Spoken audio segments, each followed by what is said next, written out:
नमस्कार। मैं हूं संजीव श्रीवास्तव। आप देख रहे हैं 4 PM न्यूज नेटवर्क। लोकसभा अध्यक्ष पद पर ओम बिरला की ताजपोशी हो गई। प्रधानमंत्री नरेंद्र मोदी या उनका दल यही चाहता था कि वे निर्विरोध या सर्वसम्मति से अध्यक्ष चुन लिए जाए। वे दोबारा अध्यक्ष चुन लिए गए और ध्वनि मत से जो प्रस्ताव था पारित हो गया। और जैसी उम्मीद थी, विपक्ष ने अपना उम्मीदवार उतारा जरूर था, लेकिन कहीं ना कहीं कुछ ऐसी बातें हो गई हैं जिसने ये दिखला दिया कि राहुल गांधी ने जो एक मोहरा आगे बढ़ाया था, वो निश्चित तौर पर संख्या बल में जरूर कमतर था। और आज जिस तरीके का दृश्य सदन में उपस्थित हुआ, परंपरा परिपाटी, उसका निर्वहन विपक्ष ने किया।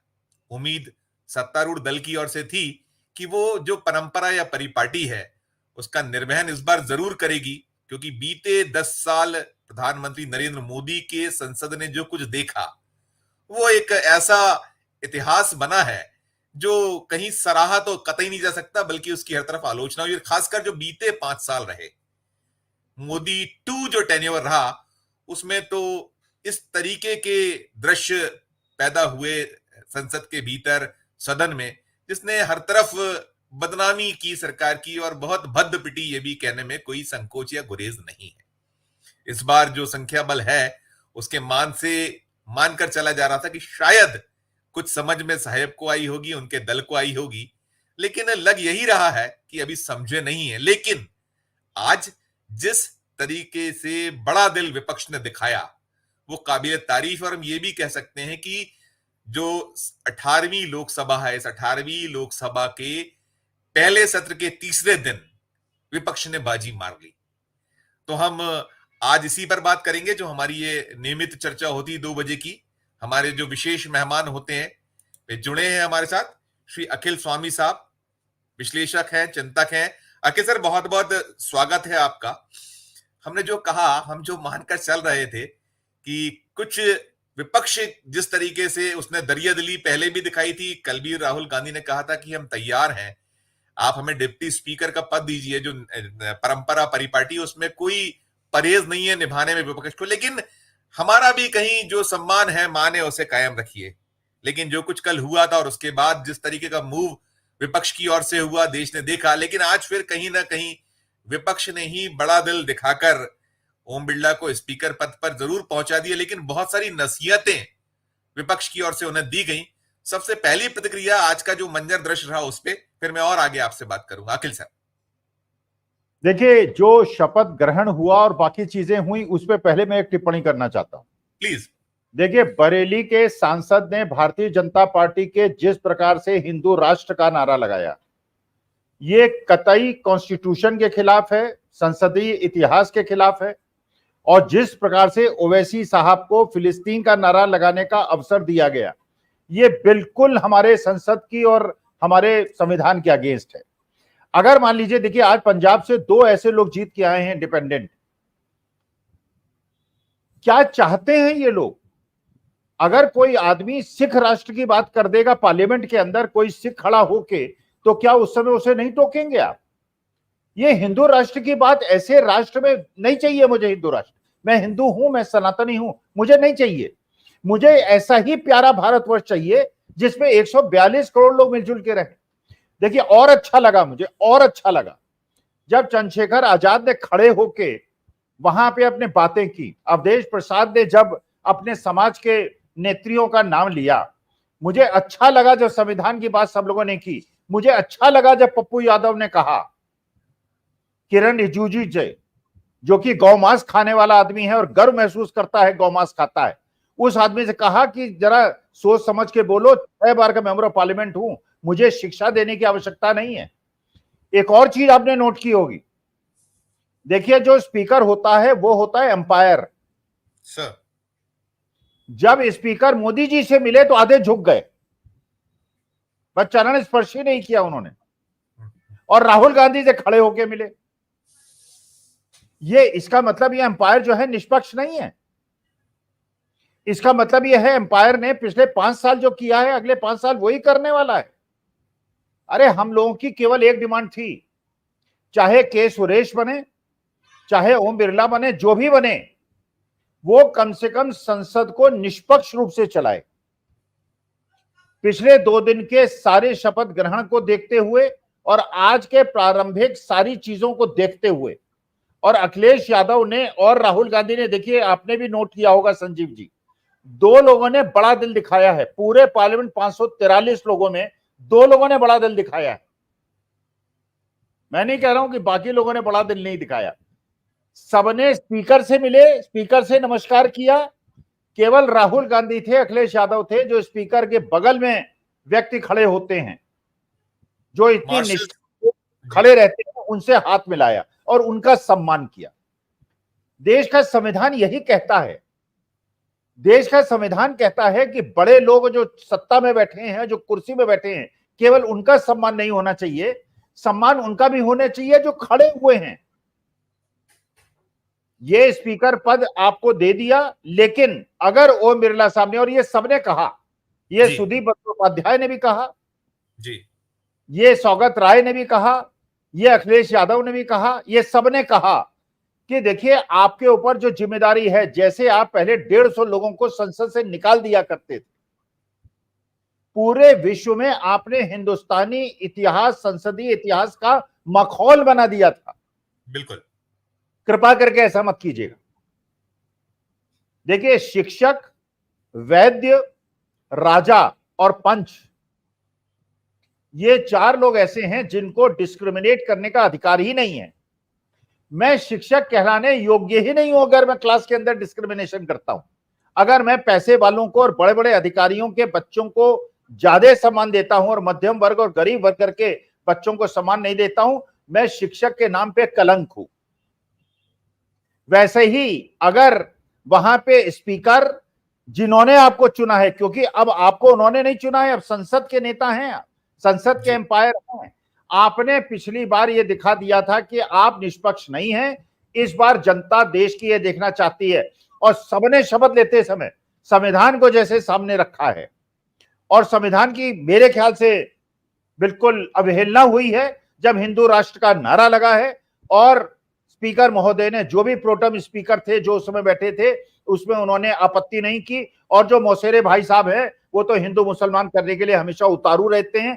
हमारे देश को देश रहने दो, हमारे प्यारे हिंदुस्तान को हिंदुस्तान रहने दो। हमारे देश के अंदर ये धर्म और जाति का विद्वेष मत घेरो, हमें प्यार मोहब्बत से रहने दो। और कई लोगों ने कहा हमें प्यार से जीने दो, हमें बांटो मत, हमें तोड़ो मत। आपने लोगों के भाषण सुने होंगे, ज्यादातर लोगों ने इस बात पे बल दिया, चाहे वो उद्धव ठाकरे शिवसेना के हों, चाहे वो सुप्रिया सुले हों, चाहे वो कनिमोझी हों, सबने इस बात पे जोर दिया है हमें साउथ नॉर्थ में मत बांटो, हमको ये हिंदू मुसलमान में मत बांटो, हिंदू राष्ट्र की बात मत करो। क्योंकि अगर हिंदू राष्ट्र की बात करोगे संसद के अंदर, अगर वो खालिस्तान की बात करेंगे तो कष्ट होगा। देश को एकजुट रहने दो। और ये लोग टुकड़े टुकड़े गैंग के हैं जो इस प्रकार से षड्यंत्र करके देश को धर्म के नाम पर और इस प्रकार के नारों के आधार पर बांट रहे हैं। बिल्कुल आप सही कह रहे हैं कि नारों के आधार पर बांट रहे हैं, और नहीं चाहता कोई कि ये सब हो।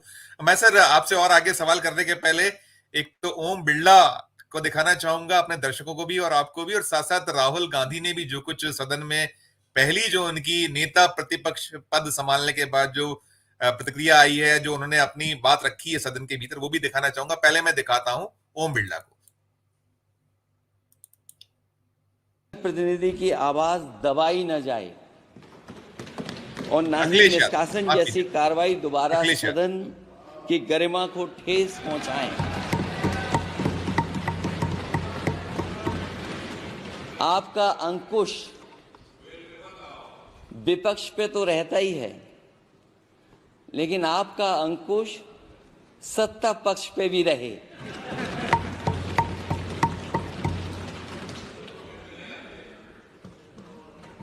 अध्यक्ष महोदय, आपके इशारे पर सदन चले,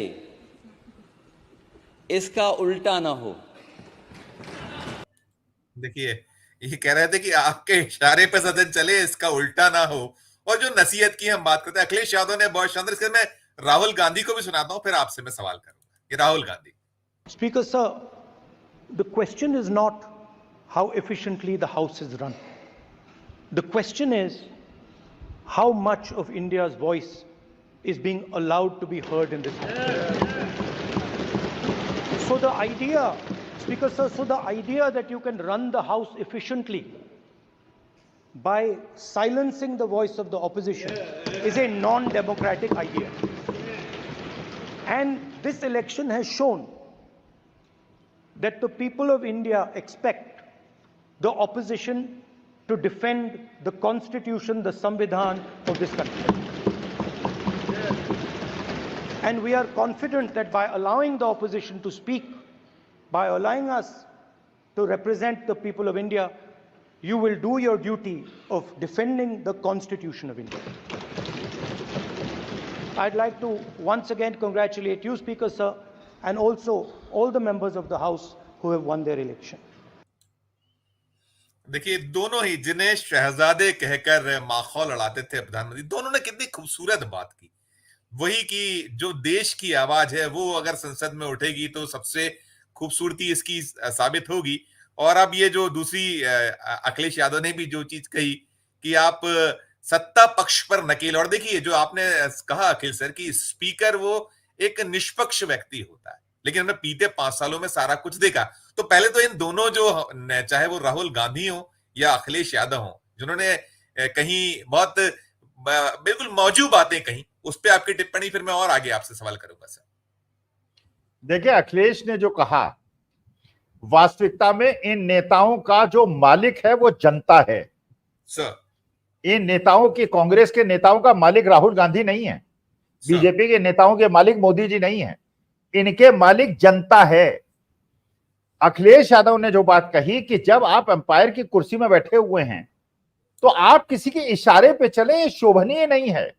बिल्कुल। आप खुद सोचिए संजीव जी, आपकी आत्मा क्या आपको गवाही देती है जब आप देख रहे हैं कि आपकी नेक्स्ट जनरेशन के बच्चे सड़क पे परेशान अवसाद में घूम रहे हैं? आपको नींद आती है क्या? मुझे तो नहीं आती।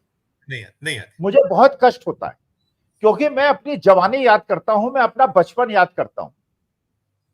देश के बच्चों को इस अवसाद में पहुंचा दिया है। देश के किसानों को आपने किस तरह ट्रीट किया है।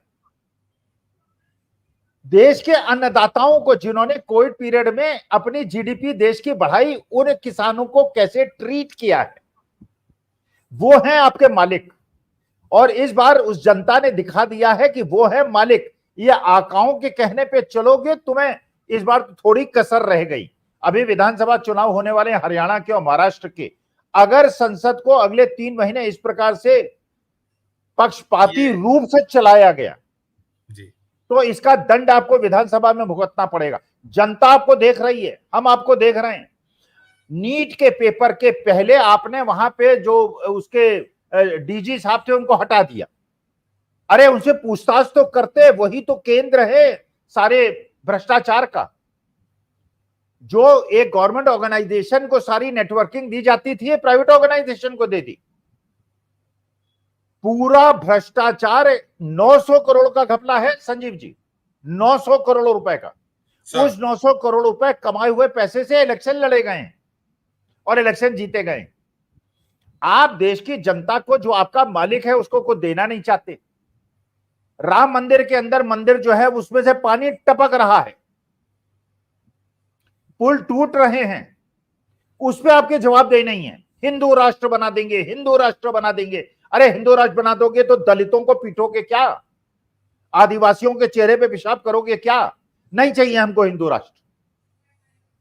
हमको एक सेकुलर राष्ट्र चाहिए, क्योंकि मैं ये जानता हूं एक शिक्षक के रूप में, विश्व में जितने भी खुशहाल देश हैं वो सेकुलर हैं, और जितने भी फंडामेंटलिस्ट और कम्युनल देश हैं वो सब बर्बाद देश है। मैं अपने भारतवर्ष को बर्बाद नहीं होने देना चाहता। मुझे वैसा चाहिए हिंदुस्तान कि यूके हिंदू को प्रधानमंत्री बनाए। मेरे को ऐसा चाहिए हिंदुस्तान कि अमेरिका में बराक हुसैन ओबामा को 2 बार प्रेसिडेंट बनाए और एक हिंदू मूल की लड़की को वाइस प्रेसिडेंट ऑफ अमेरिका बनाए। मुझे ऐसा देश चाहिए। मुझे अपने देश के अंदर श्रेष्ठ लोग चाहिए। मुझे नहीं चाहिए नीरव मोदी और मेहुल चोकसी जैसे हिंदू। मुझे अब्दुल हमीद जैसे और ये ब्रिगेडियर उस्मान जैसे और बिस्मिल्लाह खां जैसे मुसलमान चाहिए अपने देश के अंदर। मुझे हिंदू मुसलमान नहीं देखना है, मुझे ऐसा देखना है जो मेरे देश को ऊपर ले जाए। मेरे को दलितों को, आदिवासियों को अपने साथ उठते हुए देखना अच्छा लगता है। बड़ी अच्छी परंपरा पड़ती अगर के सुरेश को आज सभापति बना दिया गया होता, लेकिन चलिए, नंबर उनके साथ हैं और नीतीश कुमार नहीं समझ रहे हैं, चंद्रबाबू नायडू नहीं समझ रहे हैं, लेकिन बीजू जनता दल समझ गई है। अभी तक उन्होंने बीजेपी का साथ दिया, अब उनको अब पछताए क्या होता है जब चिड़िया चुग गई खेत। अब उनको समझ गया सब कुछ लुट गया। लोकसभा में भी एक ही सांसद नहीं जीता, अब कह रहे हैं राज्यसभा में हम बीजेपी को अपोज करेंगे। अकाली दल के अंदर, पंजाब के अंदर फूट पड़ गई है। अकाली दल के बड़े बड़े नेता कह रहे हैं कि बादल साहब जो हैं वो रिजाइन करें, और बादल साहब का गुट कह रहा है कि बीजेपी की चाल है। अरे बीजेपी तो एक करेगी, नोट करके रख लीजिए, चंद्रबाबू नायडू और नीतीश कुमार पछताएंगे। लेकिन पता नहीं क्या मजबूरी है, पता नहीं कौन सी वीडियो है, पता नहीं कौन सी सीडी है, पता नहीं कौन सी फाइल है कि दबाव में देश की जनता के अगेंस्ट ये लोग जा रहे हैं। बिल्कुल ठीक है, आपने सही कहा कि देखिए उन्हें तो सब कुछ लुटाकर होश में आ पाए हैं। उड़ीसा के जो खेवनहार रहा करते थे जो अब नहीं है, अब विपक्ष में बैठे हैं, वो उनका दल आया है। ऐसा आपने एक बात और की कि हम जो सदन के भीतर जो देख रहे थे, बॉडी लैंग्वेज बहुत सारी चीजें सर कह रही थी। हमने ये भी देखा अखिल सर कि जब मतलब बड़ा नागवार से गुजर रहा होगा राहुल गांधी के साथ, देखिए वो दृश्य दिख रहा है कि वो मोदी जो फूटी आंख जिन्हें राहुल गांधी नहीं स्वाते, जबकि वो देश की जनता ने अलग उनको स्नेह प्रदान किया है, जो मोहब्बत की दुकान और नफरत को लेकर जो उनका अपना एक शैली रही है। तो आज ये दृश्य और साथ साथ जो बॉडी लैंग्वेज, कभी 56 इंच का सीना, छाती ठोकना, साथ में एक अकेला सब पर भारी, ये जो अब दृश्य दिख रहे हैं आपको सदन में, ये क्या कुछ कहानी बयां कर रहे हैं आने वाले दौर की अखिल सर? नहीं, ये स्वतंत्र, बिल्कुल एक स्वच्छंद, एक अच्छे लोकतंत्र में ऐसा ही होना चाहिए। देखिए, सदन होता है विपक्ष का, निंदक नियरे राखिए, ये तो हमारी सनातनी परंपरा है संजीव जी। हमारे देश के अंदर तो शास्त्रार्थ हुआ करते थे और शास्त्रार्थ में दबाव नहीं होता था। ये चाणक्य ने कहा था, चाणक्य ने कहा था वही राज्य हमेशा सुखी होता है जहां मंत्री निर्भीक होकर बोलते हैं। यहां विपक्ष तो विपक्ष, मंत्री भी निर्भीक होकर नहीं बोल सकते, क्योंकि तानाशाही की प्रवृत्ति पर प्रबल हो गई है। हमें चाहिए ऐसा देश, ऐसा प्रधान सेवक जो अपने मंत्रियों को भी खुल के बोलने दे और विपक्ष को भी खुल के बोलने दे, और जो अच्छी चीजें हैं उसको आत्मसात करे और देश को आगे ले जाए। अरे एक छत्र राज्य अगर आप इस देश के अंदर चलाना चाहेंगे और उसमें सारी भावनाओं को इग्नोर कर देंगे आप, तो आप देखिए, आपने नोट किया होगा कि ओम बिरला साहब किस प्रकार मोदी जी से मिले हैं और कैसे राहुल गांधी से मिले हैं, जबकि वो अंपायर हैं, वो सभापति हैं, उनको झुकना नहीं चाहिए था मोदी जी के सामने, और राहुल गांधी के सामने तने खड़े हैं और मोदी जी के सामने झुक रहे हैं, ये गलत है। और पहले भी मोदी जी जब गए थे शपथ लेने, उन्होंने राहुल गांधी को नमस्कार किया था। ऐसा ही होना चाहिए। हमें मोदी जी से कोई शिकायत नहीं है, हमें ओम बिरला जी से कोई शिकायत नहीं है। निष्पक्ष होइए, देश की समस्याओं का समाधान कीजिए, उलझाइए मत देश को, बहकाइए मत, हिंदू मुसलमान मत बहकाइए।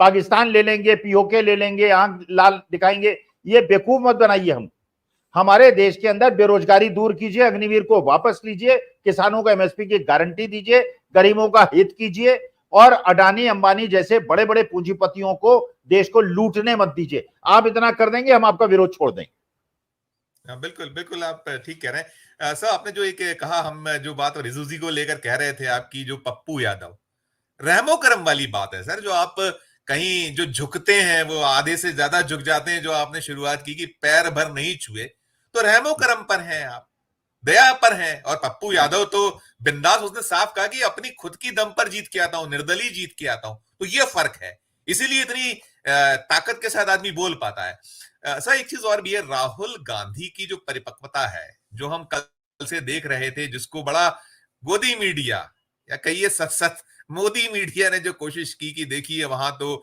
ममता बनर्जी का दल अभी से कहीं छिटकने लगा है और वो नाराज है, तमाम खबरें चलने लगी थी, लेकिन कहीं कुछ नहीं। और आज जो राहुल गांधी ने सुबह बात की, और जो इंडिया ब्लॉक की जो एकता या जो अभी पूरी की पूरी जुगलबंदी है, इस पर आपकी टिप्पणी सर। देखिए संजीव जी, एक दिल की बात बताता हूं, सर मैं एक शिक्षक हूं, टीचर हूं। मेरे पास जब भी कोई व्यक्ति आता है तो मैं उसका मूल्यांकन करने लगता हूं। मुझे कुछ दिन पहले राहुल गांधी से 2.5 घंटे एक मीटिंग करने का मौका मिला, मतलब और लोग भी थे, 2.5 घंटे अब लोग मिले। राहुल गांधी के अंदर जैसा अच्छा बच्चा मैंने देखा, ऐसे तो मैं यूनिवर्सिटी में रहा, हजारों लाखों बच्चों से मिला हूंगा, इतना सबमिसिव, इतना केयरिंग, बुजुर्गों के प्रति सम्मान करने वाला। ये तो मैंने देखा था कि खड़गे साहब का वो हाथ पकड़ लेते हैं, खड़गे साहब का सम्मान करते हैं। मेरे जैसे एक नॉन एंटिटी को, क्योंकि मैं बुजुर्ग था, राहुल गांधी ने जिस संवेदना के साथ मेरी उम्र का ध्यान रखते हुए मुझे सहारा दिया, और 2.5 घंटे मैंने उस लड़के को ऑब्जर्व किया है। He is a jewel. देश को वैसा ही आदमी चाहिए, देश को अहंकारी आदमी नहीं चाहिए। हमको इंदिरा गांधी के लिए इमरजेंसी में हमने खिलाफत की थी, मैं जवान था उस समय, मैंने खिलाफत की थी। हमको अहंकार नहीं चाहिए, हमको तानाशाह नहीं चाहिए, हमको लोकतंत्र में विश्वास करने वाला पंडित जवाहरलाल नेहरू जैसा आदमी चाहिए, हमें राहुल गांधी जैसा आदमी चाहिए, हमें डाउन टू द अर्थ चाहिए, जो गरीबों से मिले, जो केवल अमीरों से न मिले, जो केवल 5 स्टार 7 स्टार होटल्स में न मिले, जो गरीबों के साथ बैठे, उनके कपड़े पहने, उनकी रोटी खाए, उनको रोटी खिलाए। हमें ऐसा देश का नेता चाहिए।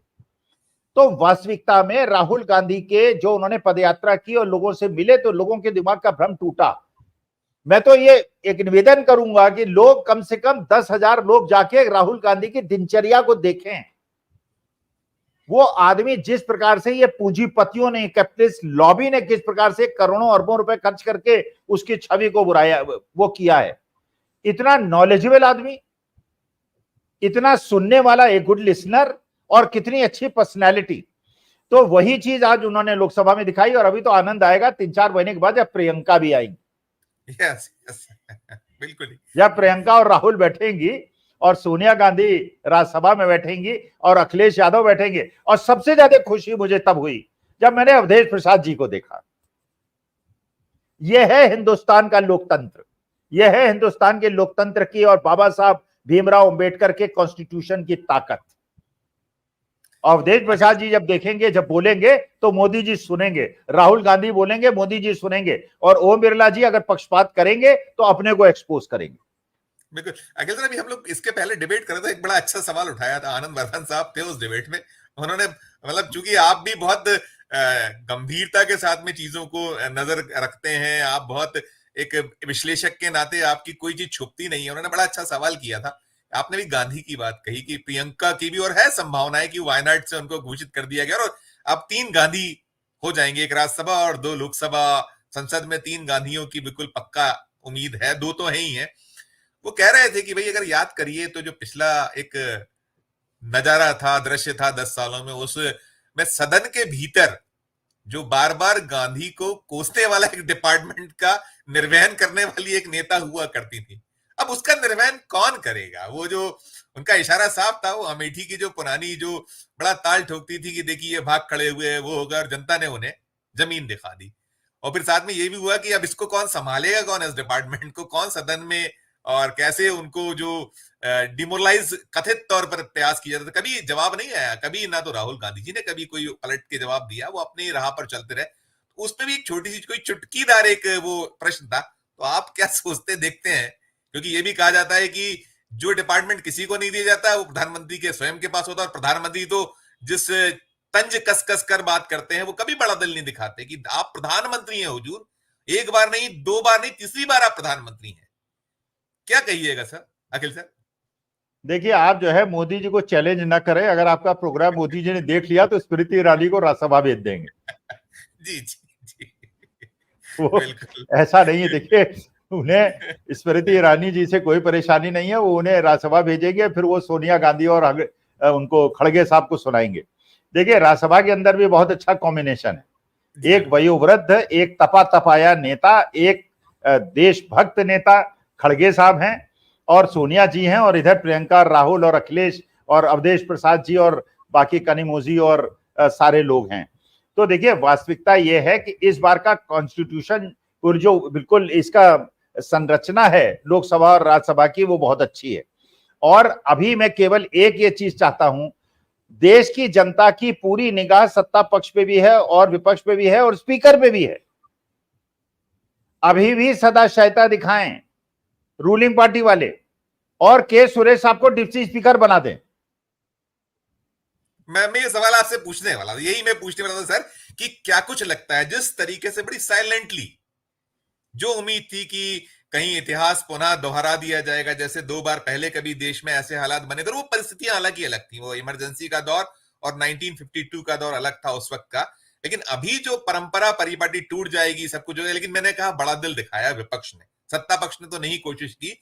तो ऐसे में क्या यही उम्मीद आप करते हैं कि कुछ हो गया होगा, कहीं सत्तारूढ़ दल या उसकी थोड़ी बर्फ पिघली होगी, कोशिश होगी डिप्टी स्पीकर को? डिप्टी स्पीकर बहुत महत्वपूर्ण पद है सर, वो देना यानी आप खुजा के खता करने जैसा भी माना जा सकता है कि बहुत मुश्किलें पैदा करता है नेक्स्ट टू स्पीकर। उम्मीद करते हैं आपकी ये कुछ ऐसा कुछ बड़ा दिल अब सत्तारूढ़ दल की ओर से दिखेगा, दिखाएंगे भी अखिल सर? देखिए, अगर मोदी जी का चलेगा तब तो मोदी जी बड़ा दिल नहीं दिखाएंगे, उनका बड़ा दिल है ही नहीं, वास्तविकता है उनका बड़ा दिल नहीं है। लेकिन अगर उन्होंने मोहन भागवत जी की बात सुनी होगी, अगर उन्होंने इंद्रेश जी की बात सुनी होगी, अगर उन्होंने आरएसएस के मुखपत्र को पढ़ा होगा, अगर उन्होंने नितिन गडकरी और राजनाथ सिंह की बात को माना होगा, अगर सुना होगा, वैसे वो सुनते नहीं है, केवल बोलते हैं, मन की बात करते हैं, तो ये बहुत अच्छी परंपरा देश के अंदर पड़ जाएगी। लोग पुराना इतिहास भूल जाएंगे, पिछले 10 साल भूल जाएंगे, ओम बिरला साहब के इतिहास को भूल जाएंगे, काले अध्याय को भूल जाएंगे।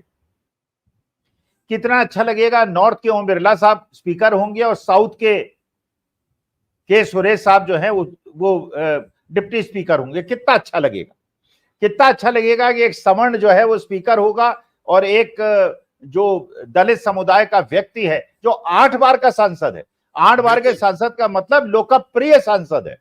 निश्चित निश्चित। ये सदाशयता दिखाता है, ये दिखाता है कि हम पंडित जवाहरलाल नेहरू के रास्ते पे चलने वाले हैं या अटल जी के जमाने के रास्ते पे चलने वाले। अगर आप मोदी जी के ही रास्ते पे चलना चाहते हैं तो भैया कर तो कोई कुछ सकता नहीं है, वो तो मोदी जी हैं, वो तो जो चाहेंगे सो करेंगे।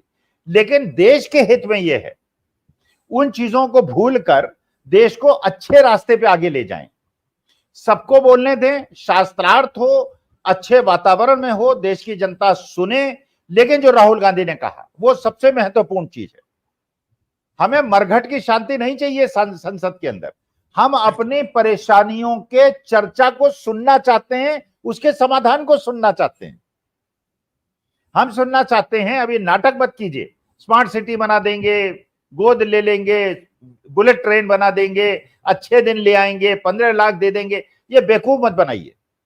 मेरे बच्चों को नौकरी दे दीजिए, बिल्कुल, महंगाई जितने सरकारी पद खाली हैं सबको भर दीजिए। मेरे देश के बच्चे अगर नौकरी पाएंगे, देश की आर्थिक व्यवस्था अपने आप सुधर जाएगी।